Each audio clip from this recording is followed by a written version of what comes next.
20 April ধর্মনগরস্থিত কালীদিঘিতে অনুষ্ঠিত হয় art of লিভিংয়ের উদ্যোগে প্রয়াগ মহাকুম্ভের অমৃত জল অর্পণ অনুষ্ঠান। আর্ট অফ লিভিংয়ের প্রতিষ্ঠাতা রবিশঙ্করজির নির্দেশানুসারে ধর্মনগরের পবিত্র কালীদিঘিতে প্রয়াগ মহাকুম্ভের অমৃত জল অর্পণ অনুষ্ঠান অনুষ্ঠিত হয়। এই উপলক্ষে কালীদিঘির পাড়ে অনুষ্ঠিত হয় আচার নিষ্ঠা মেনে গঙ্গা পূজার্চনা। উক্ত অমৃত জল অর্পণ অনুষ্ঠানে উপস্থিত ছিলেন রাজ্য বিধানসভার অধ্যক্ষ বিশ্ববন্ধু সেন।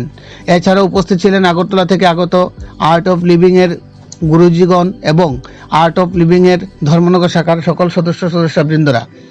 এতে অংশগ্রহণ করেন আর্ট অফ লিভিং পরিচালিত জ্ঞান মন্দির বিদ্যালয়ের ছাত্রছাত্রীবৃন্দরা। অমৃত জল অর্পণ অনুষ্ঠানে অধ্যক্ষ বিশ্ববন্ধু সেনকে সংবর্ধিত করা হয়। পরবর্তীতে অমৃত জল নিয়ে কালীদিঘি প্রদক্ষিণ করে দিঘিতে সেই জল অর্পণ করা হয়। ধর্মনগর প্রতিনিধি রিপোর্ট, শ্যামলী ত্রিপুরা। নমস্কার, আমি আর্ট অফ লিভিংয়ের পক্ষ থেকে বলছি। আজকে আমাদের আর্ট অফ লিভিংয়ের পক্ষ থেকে আর্ট অফ লিভিংয়ের ফাউন্ডার শ্রী শ্রী রবিশঙ্করজির নির্দেশে আমরা কুম্ভের জল পেয়েছি, মহাকুম্ভের জল। সেখানে ধর্মনগর আনা হয়েছে এই জল। আজকে আমরা বিধানসভার আমাদের স্পিকার সাহেবের উপস্থিতিতে আমরা দিঘি প্রদক্ষিণ করে সেই জল আমরা এই কালীদিঘিতে অর্পণ করব।